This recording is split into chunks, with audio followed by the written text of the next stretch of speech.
Vitamin K is a crucial nutrient for calcium metabolism, bone health, blood clotting, heart health, and more. K2 is the form present in animals and fermented foods.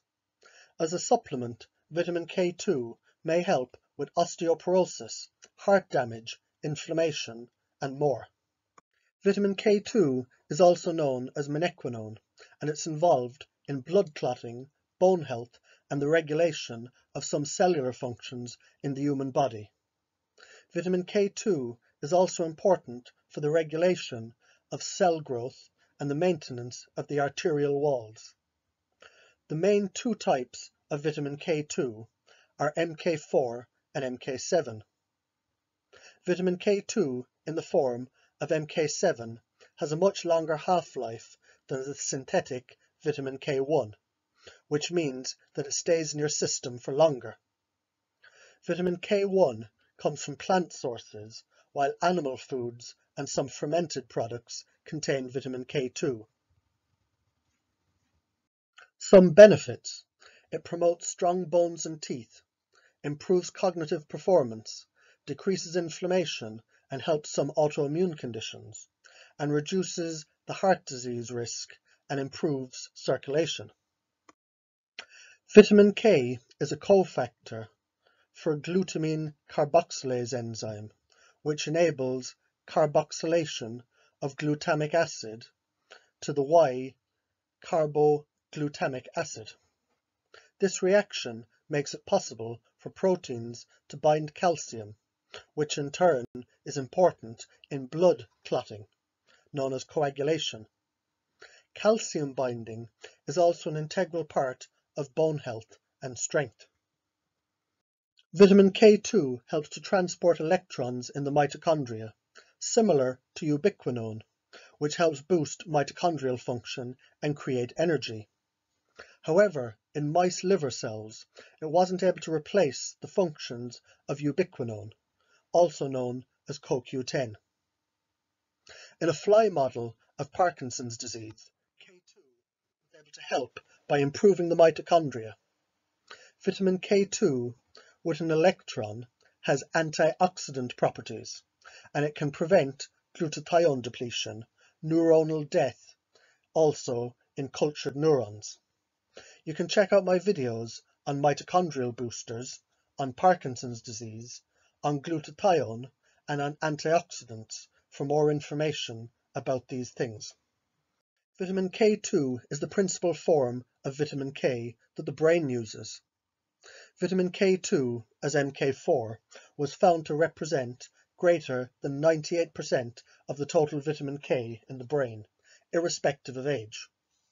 Studies have found that patients with early-stage Alzheimer's disease consumed less vitamin K than did cognitively intact control subjects. Vitamin K's effects are hypothesized as a result of sphingolipid metabolism.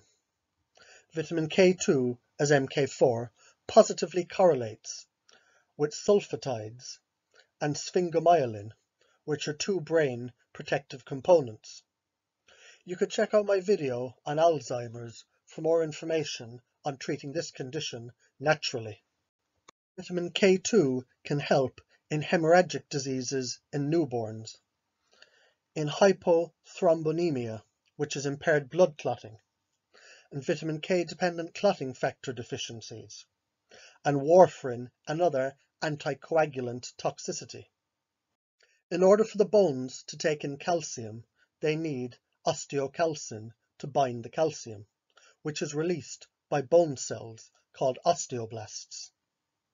Osteocalcin needs vitamin K2 to become fully activated and to bind to the calcium.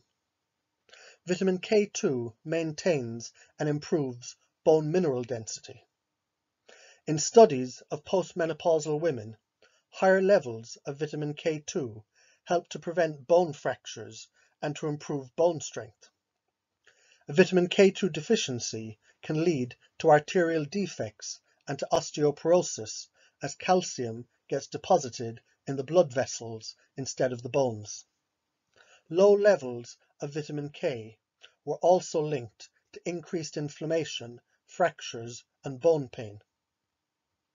According to a review of 8 smaller Japanese clinical trials, vitamin K2 supplementation increases bone mineral density and it lowers the incidence of fractures in postmenopausal women with osteoporosis. A much larger trial of over 4,000 older Japanese women found only minor benefits of K2 supplementation. It reduced the risk of spine fraction only in women with advanced osteoporosis.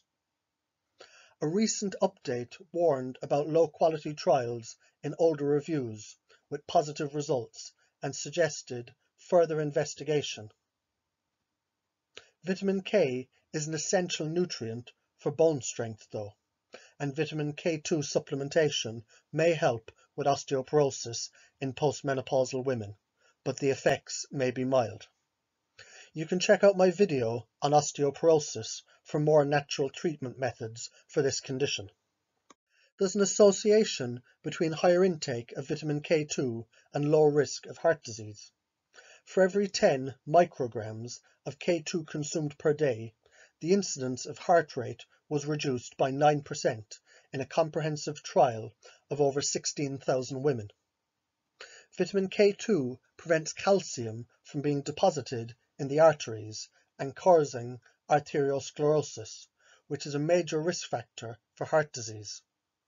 In a study of 4,800 participants, people with the highest intake of vitamin K2 were 52% less likely to develop calcification of the arteries. They had a 57% lower chance of dying from heart disease over a 7 to 10 year period.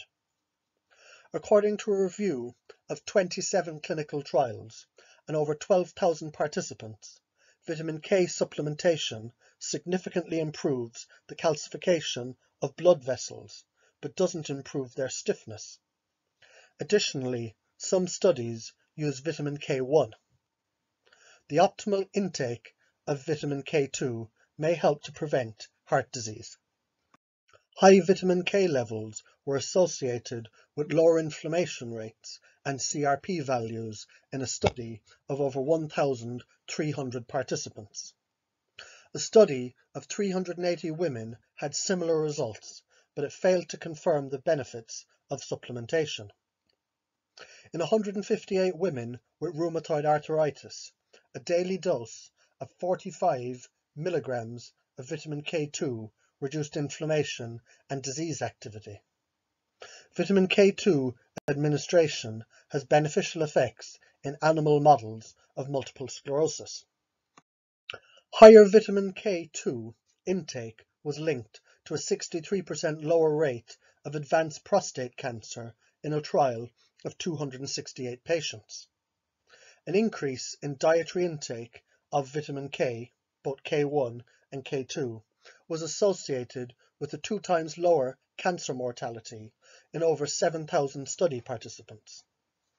According to a review of 6 clinical trials and 930 patients, vitamin K2 supplementation may improve overall survival and reduce the recurrence of liver cancer after surgery. However, the beneficial effects were seen only after 2 and 3 years of follow-up. An increase in the dietary intake of vitamin K was associated with a reduced risk of dying from all causes in a Mediterranean population at high cardiovascular disease risk. Vitamin K2 supplementation for 4 weeks increased insulin sensitivity in 33 healthy young men. All forms of vitamin K supplements significantly reduce the effectiveness of warfarin and other blood-thinning medications, leading to potentially fatal complications.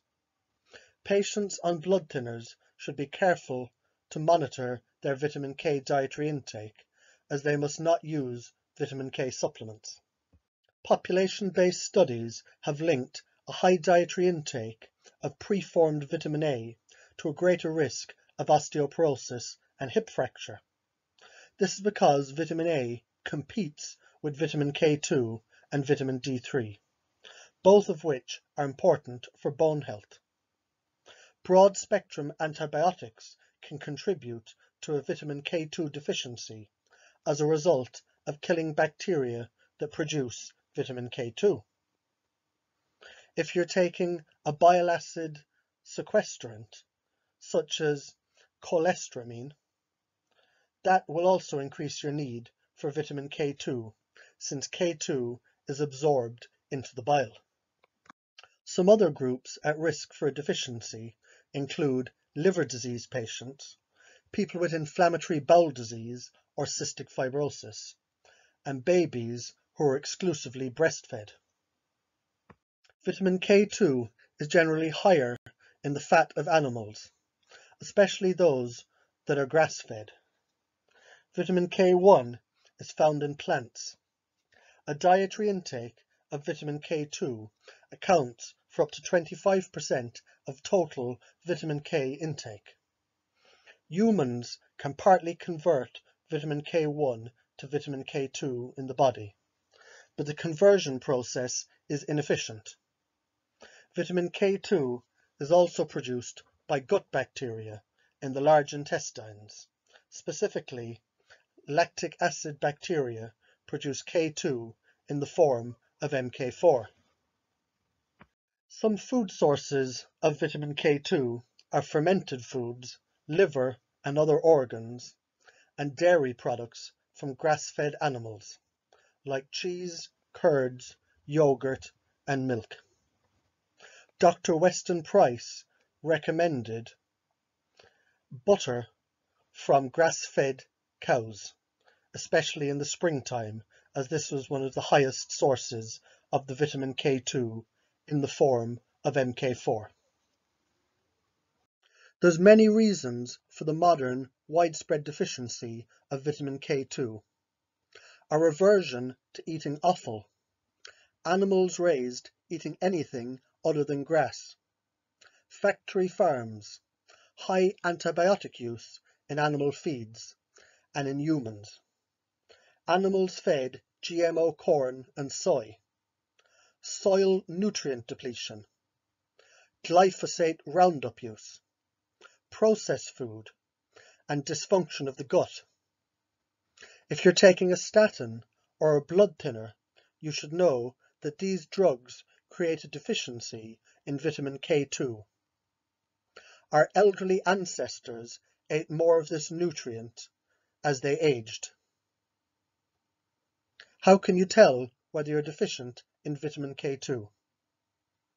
Vitamin K2 is important for calcium homeostasis, so if you have osteoporosis, cardiovascular or coronary disease, kidney disorders, diabetes or cancer, it may be due to a deficiency of this nutrient.